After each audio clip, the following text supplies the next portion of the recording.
Señoras y señores, muy buenos días. Un gusto en saludarles. Les habla la abogada Joana Tigre Barzallo. Soy su docente de la asignatura Teorías de la Conducción. Y es para mí un enorme gusto poderles dar la bienvenida a la Escuela de Conducción Profesional Condusport Rodar S.A. Nuestra asignatura, como les había mencionado al inicio, es la Teoría de la Conducción. En esta asignatura vamos a tratar temas de interés para todos ustedes, quienes van a ser los futuros conductores profesionales de nuestro país. Pues bien, inicio indicándoles que la problemática del tránsito, esencialmente en aquella transportación cotidiana que se convierte en una profesión como son la transportación pública y comercial, se incrementa cada vez más, ya que en ese conglomerado existe una gran mayoría que sufre de falencias en el conocimiento general de lo más esencial en su vehículo. Esto es, desde luego, en el incremento del accidente de tránsito o de accidentes de tránsito cuyos resultados son irreparables, pérdidas humanas y cuantiosos daños materiales. Las causales de los accidentes son muchísimas, pero vemos que generalmente están relacionadas directamente con los conductores profesionales, por lo que se hace necesario implantar cambios en nuestros conductores, y este cambio solo lo podemos realizar con la capacitación constante, la misma que se les debe impartir a los nuevos profesionales del volante, tomando como referencia todas las equivocaciones anteriormente cometidas. Entiéndase, por favor, que no todos los conductores profesionales del volante son malos conductores, pero es que todos deben ser buenos, muy buenos y mejores todavía. Esto es, que deben ser excelentes conductores, porque la ciudadanía necesita confiar en ellos, ya que diariamente son transportados en sus vehículos. Por ello, es menester que los alumnos que ingresan a las escuelas de conducción profesional pongan de manifiesto su mejor esfuerzo e interés a fin de que todo el proceso de profesionalización sea fructífero en pro de una nueva generación de conductores profesionales altamente calificados.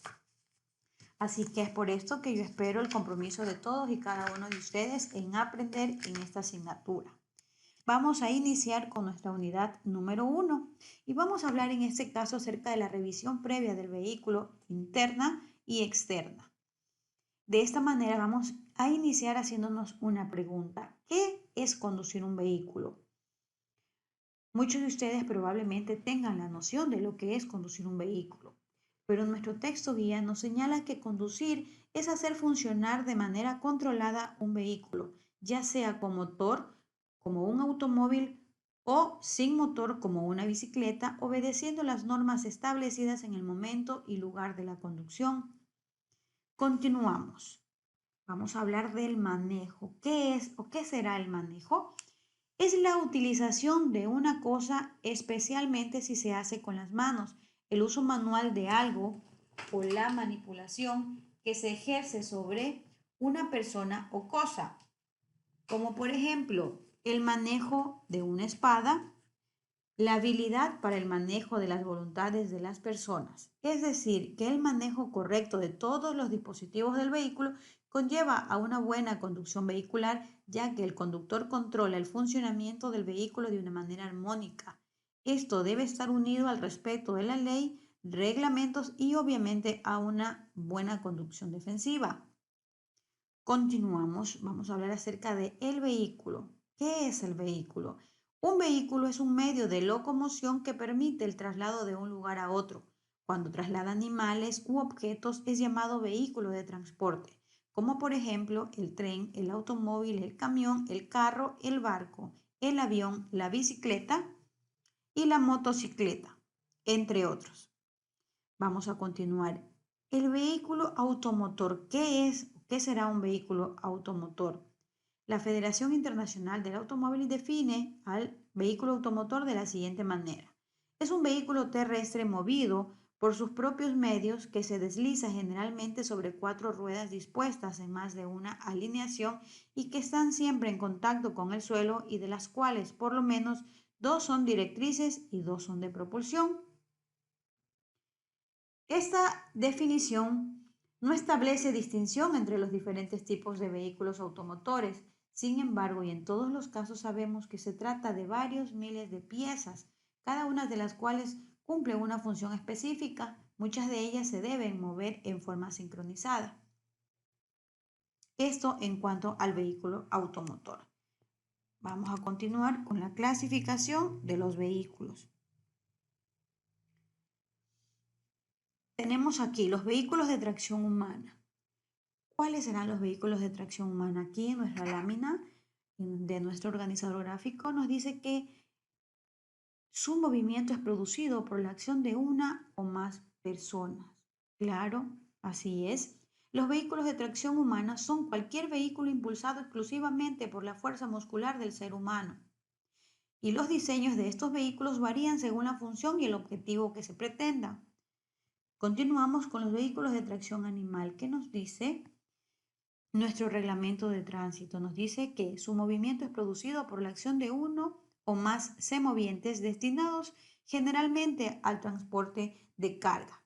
Exactamente. Esto no es otra cosa más que el empleo de diferentes arreos, medios y vehículos para el transporte de personas, productos agrícolas y otros materiales con tracción animal.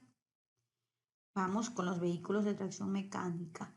¿Qué nos dice nuestro reglamento de tránsito? Nos dice que estos vehículos se los conocen porque su movimiento es producido por un motor o mecanismo autónomo de combustión interna, eléctrico o cualquiera otra fuente de energía. Así es. Entonces, se entiende por vehículo de tracción mecánica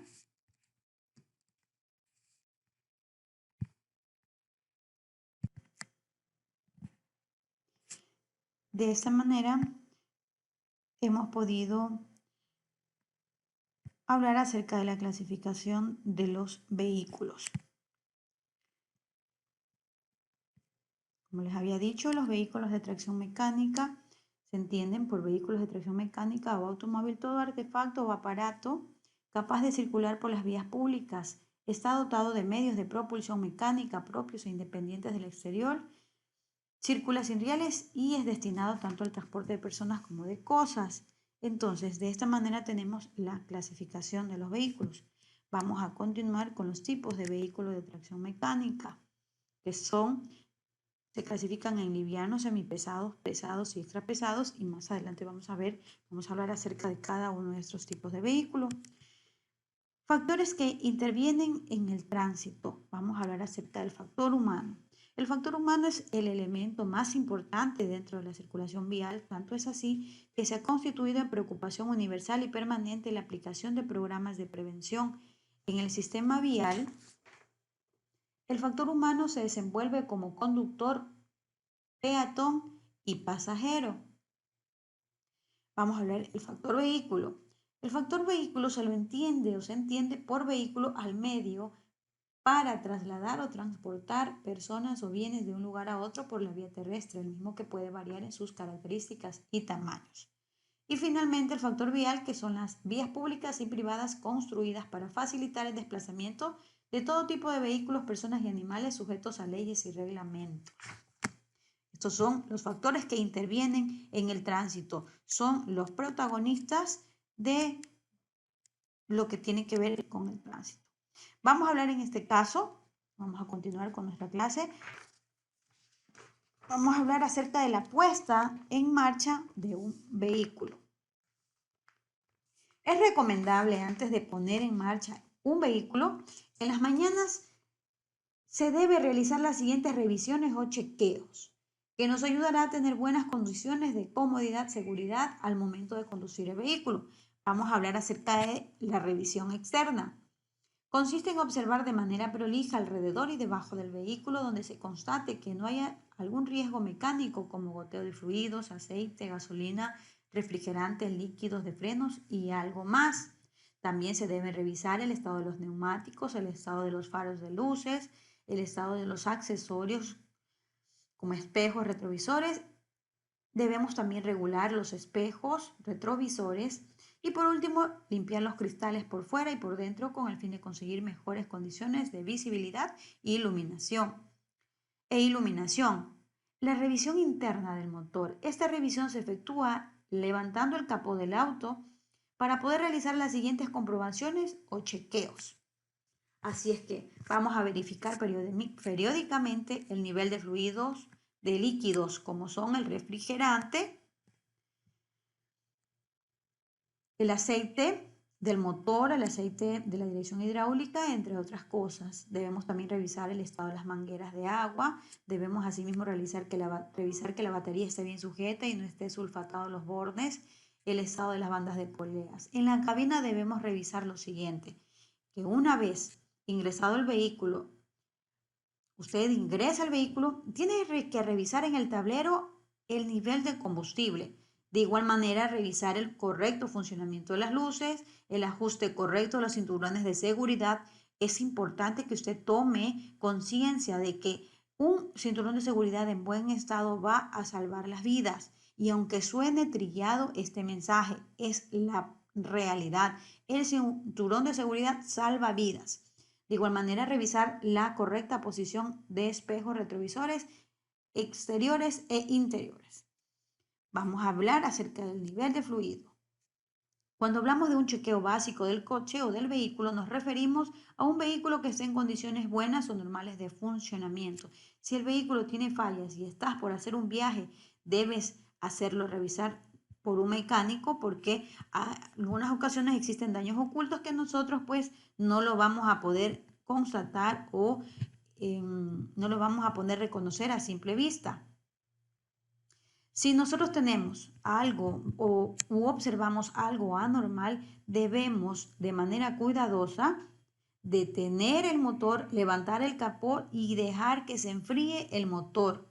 El aceite de motor no es el único que debe estar en buen estado en los autos. Hay otros elementos que deben revisarse periódicamente.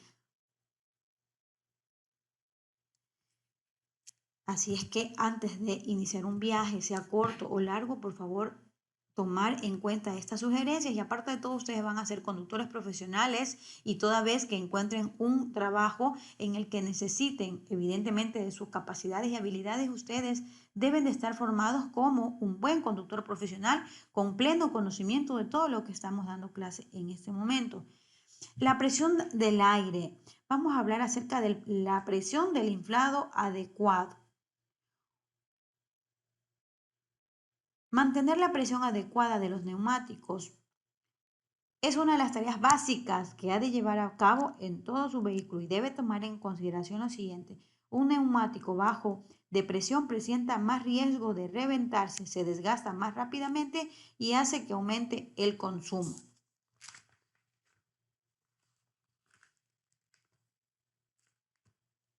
Es importante que respete las presiones recomendadas por el fabricante. Controle la presión de neumáticos al menos cada 15 días o una vez al mes. Las ruedas de un mismo eje deben tener siempre la misma presión.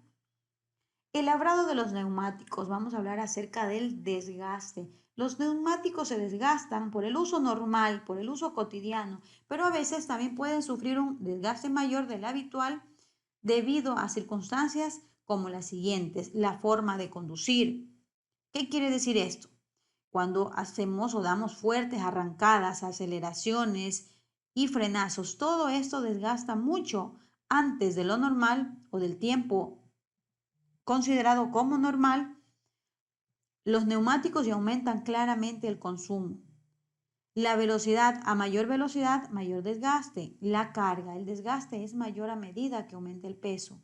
La presión inadecuada del neumático provoca desgastes irregulares y disminuye la duración de la banda de rodadura. El mal estado de las vías o de la carretera, el clima adverso, entre otras cosas, también contribuyen a aumentar el desgaste de los neumáticos. De igual manera, el tiempo de recorrido, la temperatura exterior.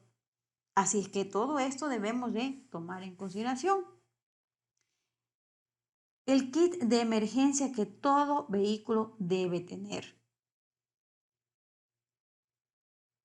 Por seguridad, el kit de emergencia debe tener un conjunto de elementos necesarios para alertar a los demás usuarios de las vías de una situación inusual en nuestros vehículos.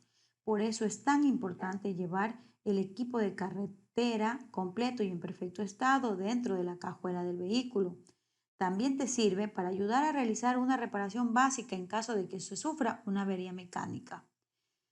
Dos señales de carretera en forma de triángulo en material retroreflectivo y provistas de soportes para ser colocadas en forma vertical. Esto es lo que tiene que tener su kit de emergencia. Un botiquín, aunque sea pequeño, de primeros auxilios. Un extintor no muy grande, que sea fácil de manejarlo para usted. Una caja de herramientas básicas. Esta caja debe contener por lo mínimo un alicate, destornilladores, llaves fijas, linterna, importantísimo, un chaleco reflectivo que va a permitir que los vehículos que transiten mientras usted se encuentre estacionado con el problema en su vehículo lo van a poder identificar o al menos ver que usted se encuentra en la vía o a un costado de la vía. Cables, pasos, energía. Una llanta de emergencia, importantísimo, en caso de que usted tenga algún problema con una de sus llantas, una gata con capacidad para elevar su vehículo y una llave en cruz. Asimismo, vamos a hablar acerca de los triángulos de seguridad. Estos triángulos equiláteros deben ser de 50 centímetros de lado como mínimo, con bordes de 5 centímetros de ancho, asimismo como mínimo, en material reflectivo color rojo, provistos de soportes para colocarlos en forma vertical, de tal modo que sean fácilmente visibles. Estos son los triángulos de seguridad que deben estar en cada uno de nuestros vehículos. Deberán colocarse a una distancia mínima de 7 metros adelante y 10 metros atrás de su vehículo averiado, si estás en el perímetro urbano. En áreas rurales debes colocar los triángulos de seguridad en la parte delantera y posterior a una distancia del vehículo entre 50 y 150 metros. Por precaución se deberá llevar un tercer triángulo como medida de seguridad para colocarlo en la parte lateral del vehículo. El extintor de incendios. Todo conductor en su vehículo debe portar un extintor de incendios de uso manual que cumpla con las especificaciones señaladas por la ANT. Este extintor deberá tener las siguientes características. Los automóviles y camionetas deben utilizar un extintor con capacidad inferior a 10 kilogramos. Esta medida la encuentras en el mismo extintor. Allí se encuentra en ese extintor un sello de identificación y donde van a estar los datos del mismo. En las busetas, microbuses, buses, volquetas y camiones con capacidad mínima de 10 kilogramos de polvo químico seco. Esa medida la encuentras asimismo en el extintor. Un botiquín. ¿Qué es lo que debería llevar por lo regular un botiquín de primeros auxilios? Vendas, una triangular y una longitudinal no flexible, esparadrapo, poroso, analgésico oral, tijeras, guantes, alcohol, agua oxigenada, gasa, algodón. Es todo esto para que en el caso de que nosotros necesitemos darnos o a nosotros mismos o a unas terceras personas los primeros auxilios. El acomodamiento y reglaje del conductor. El conductor antes de poner en marcha el motor debe comprobar su correcta acomodación en el asiento, de tal manera que debe regularlo en caso de ser necesario. El asiento se regula por unas correderas acercándose o alejándose de los pedales y su respaldo mediante un mecanismo que varía también su posición. Esto depende del tamaño y del peso de las personas, del conductor. Se considera que el asiento y su respaldo están bien regulados cuando el conductor llega con los pies a los pedales pisados, a fondo con las piernas ligeramente flexionadas o semiflexionadas y con las manos al volante con los brazos ligeramente flexionados sin separar la espalda del respaldo del asiento, pudiendo también alcanzar con facilidad la parte superior del volante con ambas manos. ¿Cuál es el procedimiento de regulación? Tire la palanca hacia arriba, el asiento va a subir. Empuje la palanca hacia abajo, el asiento va a bajar. Por medio de este sistema se puede regular la posición del asiento o también la altura de los pasajeros. Hay que recalcar también que depende de la marca del vehículo, el modelo, para nosotros poder determinar ciertas cosas, ¿no? Los mandos, testigos e indicadores. ¿Qué son los mandos, testigos e indicadores? Son pictogramas codificados por colores que se iluminan para evitar destrucciones del vehículo. A continuación encontramos la descripción de algunos de estos testigos comunes para identificarlos y utilizarlos correctamente. Los mandos, testigos e indicadores deberán cumplir los siguientes requisitos. Los símbolos se destacarán claramente del fondo. El símbolo estará situado en el mando, en el testigo del mando que representa o en la proximidad inmediata. Las luces de carretera se representarán mediante rayos luminosos paralelos y horizontales y las luces de cruce mediante rayos luminosos paralelos e inclinados hacia abajo. Deberán respetarse los colores que aparecen a continuación: rojo, peligro; amarillo, prudencia; verde, seguridad; azul, testigo de las luces de carretera. El apoyacabezas y espejo. Vamos a hablar de estas dos cosas. ¿Qué tiene que ver con el acomodamiento y reglaje del conductor? Para levantar o bajar el apoyacabezas, tírelo hacia arriba y empújelo hacia abajo. La parte superior del apoyacabezas debe quedar siempre próximo a la cabeza, aproximadamente a la altura de los ojos. Jamás debe estar el apoyacabezas por debajo del cuello. Conduzca siempre con los apoyacabezas correctamente regulados. En caso de que necesite quitar el apoyacabezas, afloje los resortes de fijación. El apoyacabezas debe evitar lesiones cervicales. Los espejos ajustables. Los espejos retrovisores exteriores son regulados por medio de dos interruptores o manijas ubicados en el apoyabrazos o ubicado al extremo de los asientos delanteros, los que actúan en 4 direcciones. Accionándose el interruptor o moviendo la manija hacia la izquierda, el interruptor de 4 posiciones acciona el espejo del lado izquierdo. Accionándose el interruptor hacia la derecha, el interruptor de 4 posiciones acciona el espejo del lado derecho. Cuando los objetos son mirados en los espejos exteriores, los mismos deben parecer estar cercanos. Esto es en cuanto a los espejos ajustables. Señores estudiantes, esto es en cuanto a la unidad número 1. Por favor, lo que de manera breve estoy explicando en este momento debe tomarse en consideración. Si hay algún término que ustedes no lo puedan distinguir o no le entiendan, por favor, investiguemos cada uno de los puntos que yo acabo de dar explicación en esta clase. Agradezco muchísimo su amable atención. Nos vemos en una próxima presentación. Muchas gracias a todos.